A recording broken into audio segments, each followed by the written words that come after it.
Hey guys, welcome to the be nerd. तो finally Miss Marvel का finale आ चुका है, यानी कि एपिसोड 6 आ चुका है, जो अभी तक का इस सीजन का सबसे अच्छा एपिसोड लगा मुझे। और इस एपिसोड के एंड में हमें एक्स-मैन के बारे में भी कुछ हिंट देखने को मिलता है, जिसके बारे में हम इस वीडियो में आगे बात करेंगे। तो इस एपिसोड की शुरुआत वहीं से होती है जहाँ पे इसका पिछला एपिसोड खत्म हुआ था। हम देखते हैं कि ब्रूनो का शॉप एक्सप्लोड हो चुका है और डीओडीसी के लोग कमरान और ब्रूनो के पीछे पड़े हुए हैं और वो चाहते हैं कि इस पूरे शहर में नाकाबंदी हो जाए ताकि ब्रूनो और कमरान यहाँ से भाग ना पाए। उसके बाद हम देखते हैं कि कमरान और ब्रूनो डीओडीसी से बचकर भाग रहे हैं और कमरान बहुत बुरी तरह से घायल है और अपनी पावर्स को कंट्रोल नहीं कर पा रहा है। उसकी पावर्स अपने आप ही एक्टिवेट हो रही है। देन ब्रूनो उसे समझाता है कि इसमें डरने की कोई बात नहीं, तुम भी कमाला की तरह ही धीरे धीरे करके इस पावर्स को कंट्रोल करना सीख जाओगे। उसके बाद हम देखते हैं कि कमाला अपने फैमिली मेंबर्स को अपने पावर्स के बारे में बता रही होती है, लेकिन उन्हें पहले ही कमाला के पावर्स के बारे में पता होता है क्योंकि कमाला की मम्मी ने उन्हें पहले ही सब कुछ बता दिया होता है। उसके बाद कमाला के फादर उसे थोड़ा ज्ञान देते हैं कि मुझे पता है कि तुम्हारे पास बहुत पावर्स है, लेकिन फिर भी तुम अपना ध्यान रखना। और इतने में ही वहाँ नाकिया का वीडियो कॉल आता है और वो कमाला को बताती है कि ब्रूनो का शॉप एक्सप्लोड हो चुका है और डीओडीसी वाले ब्रूनो और कमरान के पीछे पड़े हुए हैं। उसके बाद कमाला ब्रूनो को कॉल लगाती है, लेकिन ब्रूनो कॉल नहीं उठाता है और तभी हम देखते हैं कि कमाला की मम्मी उसके लिए मिस मार्वल वाला कॉस्ट्यूम ला के देती है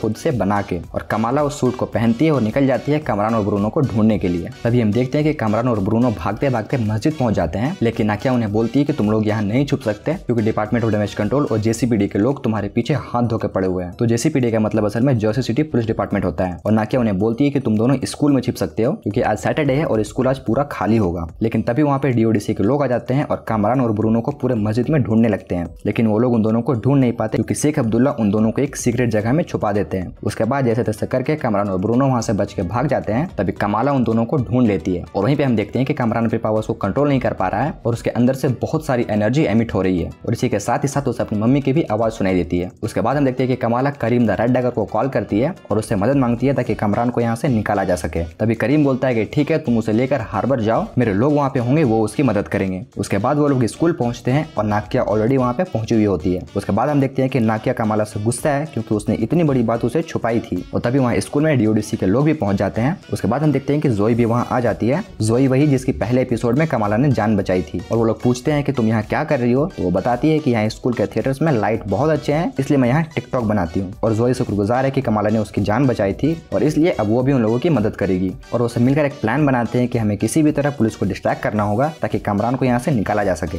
और तभी हम देखते हैं कि वहाँ पे कमाला का भाई आमिर भी आ चुका है उन सबकी मदद करने के लिए और उसके बाद वो सब मिलकर अपने प्लान पे काम करना शुरू कर देते हैं। इन लोगों का प्लान कुछ ऐसा होता है कि ये लोग एक जैसे ड्रेस पहनकर पुलिस को कंफ्यूज करेंगे ताकि कमरान को यहाँ से भागने में थोड़ा टाइम मिल सके। उसके बाद हम देखते हैं कि डीओडीसी के एजेंट को ये इन्फॉर्मेशन मिलती है कि तुम लोग स्कूल में अटैक नहीं करोगे, जो कुछ हो रहा है होने दो और चुपचाप वहाँ से निकल जाओ। लेकिन एजेंट डीवर उसकी बात नहीं मानती है और वो अपने फोर्स को स्कूल के अंदर भेज देती है। ऑन द अदर हैंड हम ये देखते हैं कि कमाला ब्रूनो को सब कुछ बता देती है कि पाकिस्तान में क्या क्या हुआ था। तभी ब्रूनो उसे बोलता है कि कुछ भी हो जाए कमरान को ये बात पता नहीं चलना चाहिए कि उसकी माँ अब इस दुनिया में नहीं रही। उसके बाद कमाला बोलती है कि ठीक है, जब तक सब कुछ ठीक नहीं हो जाता, सब लोग सेफ नहीं हो जाते, मैं कमरान को कुछ भी नहीं बताऊंगी। और तभी डीओडीसी वाले स्कूल में हमला कर देते हैं। ऑन द अदर हैंड जोई टिकटॉक पे लाइव आती है और उसके जितने भी फॉलोअर्स होते हैं उन्हें बताने लगती है कि डीओडीसी वालों ने हम पे हमला कर दिया है, अगर आप लोग हमारी मदद कर सकते हैं तो प्लीज हमारी मदद कीजिए। और जोई के जितने भी फॉलोअर्स होते हैं वो धीरे धीरे करके स्कूल की तरफ पहुंचने लगते हैं और यहाँ पे ये लोग का प्लान काम करने लगता है। सब लोग मिलकर पुलिस को कंफ्यूज करते हैं ताकि कमाला और कमरान भाग सके। तभी कमरान कमाला को बोलती है कि तुम्हें हार्वर्ड जाना होगा, वहाँ पे कुछ लोग तुम्हारी भागने में मदद करेंगे। तभी कमरान समझ जाता है कि वो लोग रेड डैगर के मेंबर्स हैं और वो बोलने लगता है कि जितना खतरा मुझे पुलिस से, उससे कई ज्यादा खतरा मुझे रेड डैगर वालों से है। फिर कमरान कमाला से पूछता है कि मेरी मम्मी के साथ क्या हुआ था और वो समझ जाता है कि उसकी मम्मी मर चुकी है और वो ये सब कुछ जानने के बाद बहुत ज्यादा गुस्सा होता है और वो डीओडीसी के जितने भी लोग होते हैं उन सबको मारने लगता है। लेकिन कमाला उन्हें बचाती है और उन दोनों के बीच एक फाइट भी होती है। उसके बाद हम देखते हैं कि कमरान वहां से भाग के डीओडीसी के पास पहुंच जाता है और डीओडीसी के लोग उस पर फायरिंग करने लगते हैं। तभी कमाला एक कॉस्मिक शील्ड बनाती है और कमरान को बचाती है, लेकिन वो शील्ड भी धीरे धीरे करके ब्रेक होने लगती है। तभी डीओडीसी की एजेंट डीवर उन पे सोनिक कैनन से हमला करती है, जिसे हमने last time the incredible Hulk में देखा था और उस हमले की वजह से कमरान बहुत ही बुरी तरह से घायल हो जाता है। तभी कमाला अपनी पावर्स की हेल्प से अपने आप को इनलार्ज कर लेती है और उनके हमले से खुद को लोगों को भी बचाती है। और तभी कमरान बहुत ज्यादा गुस्सा हो जाता है और अपने पावर्स की हेल्प से डीओडीसी के मेंबर्स को मारने लगता है और इन्हीं के बीच एक गाड़ी उड़कर गिरने वाली होती है कमाला के पेरेंट्स और बाकी जितने भी लोग होते हैं उनके ऊपर, लेकिन कमाला उन्हें बचा लेती है। उसके बाद हम देखते हैं कि कमरान कॉन्टिन्यूअसली पुलिस को मारे जा रहा है, लेकिन कमाला उसे रोकने की कोशिश करती है और उसे समझाती है कि तुम्हारी मम्मी ने अपने आप को सेक्रीफाइस किया था ताकि तुम्हें पावर्स दे सके। और कमरान ये सब कुछ समझ जाता है और वो बोलता है कि मैंने इतना सब कुछ कर दिया है, अब ये सब कुछ ठीक कैसे होगा, मैं पहले की तरह नॉर्मल कैसे होऊंगा। तो कमाला उसे समझाती है कि हमें नॉर्मल होने की कोई जरूरत नहीं है, हम क्लैंडस्टाइन है और हम ऐसे ही रहेंगे। और तभी कमाला उसे बोलती है कि तुम हार्बर पहुंचो और यहाँ से निकलो और कमरान वहां से भाग जाता है। लेकिन डीओडीसी के लोग अभी भी कमाला कमाला के पीछे पड़े हुए हैं, लेकिन वहाँ के लोग और पुलिस कमाला को डीओडीसी से बचाते हैं और तभी कमाला अपनी पावर्स का यूज करके वहाँ से भाग जाती है। और अब आते हैं इस एपिसोड के एंड की तरफ, जहाँ हम देखते हैं कि कमाला के फादर उससे बोलते हैं कि वो कितना प्राउड फील कर रहे हैं, क्योंकि अगर उसने एक भी जान बचाई है तो वो भी बहुत बड़ी बात है, लेकिन उसने कई सारे लोगों की जानें बचाई हैं। और अदर हैंड हम ये देखते हैं कि कामरान रेड डैगर के पास पहुंच चुका है और इधर कमाला के फादर उसके नाम का मतलब समझाते हैं। वो बोलते हैं कि कमाला का मतलब मार्वल होता है और यहीं पे उसे नाम मिलता है मिस मार्वल का। और इसके बाद इस एपिसोड का सबसे इंटरेस्टिंग सीन आता है, जहाँ पे हम देखते हैं कि एक सप्ताह बीत चुका है और कामरान की कार अब ब्रूनो के पास है और ब्रूनो कमाला को बोलता है कि मैंने तुम्हारे ब्लड को दोबारा से एनालाइज किया था और मुझे पता चला कि तुम्हारी जो डीएनए है वो तुम्हारी फैमिली से अलग है, तेरे डीएनए के अंदर म्यूटेशन है। कमाला तेरे जीन्स बाकियों से बहुत अलग हैं, जैसे कोई म्यूटेशन।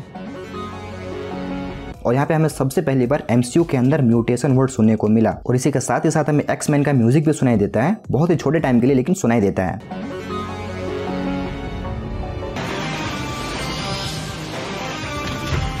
और एक छोटा सा सीन हमारे मन में बहुत बड़े बड़े सवाल खड़ा कर देता है कि क्या सच में कमाला खान एक म्यूटेंट है, और अगर ऐसा होता है तो वो दिन दूर नहीं कि एक्समैन भी हमें MCU के अंदर देखने को मिले। और अब बात करते हैं इस एपिसोड के मिड क्रेडिट सीन के बारे में, जहां हम देखते हैं कि कमाला अपने बेड में लेटी होती है और उसका बैंगल अचानक से चमकने लगता है और सडनली वो कहीं खींची चली जाती है और जैसे वो बाहर निकलती है वो बन चुकी है कैरल डैनवर्स या फिर कैप्टन मार्वल। और यहीं पे ये एपिसोड खत्म हो जाता है और आगे लिखा हुआ आता है miss Marvel return in the Marvels, और यहीं पे ये शो भी खत्म हो जाता है। तो ओवरऑल ये एपिसोड और ये सीरीज मुझे काफी अच्छी लगी और जो लोग ये शो नहीं देख रहे थे मैं उन्हें हाईली रिकमेंड करूंगा कि एक बार ये शो जरूर देखें। और मैंने ऑलरेडी पिछले सारे एपिसोड्स पे वीडियो बना रखे हैं, एक बार चेकआउट जरूर करना। और अगर कोई भी क्वेश्चन हो इस एपिसोड या फिर सीरीज से रिलेटेड तो आप मुझे कमेंट्स में पूछ सकते हैं। तो आज के लिए बस इतना ही, मिलते हैं अगली वीडियो में, तब तक के लिए बी नर्ड बी ऑसम।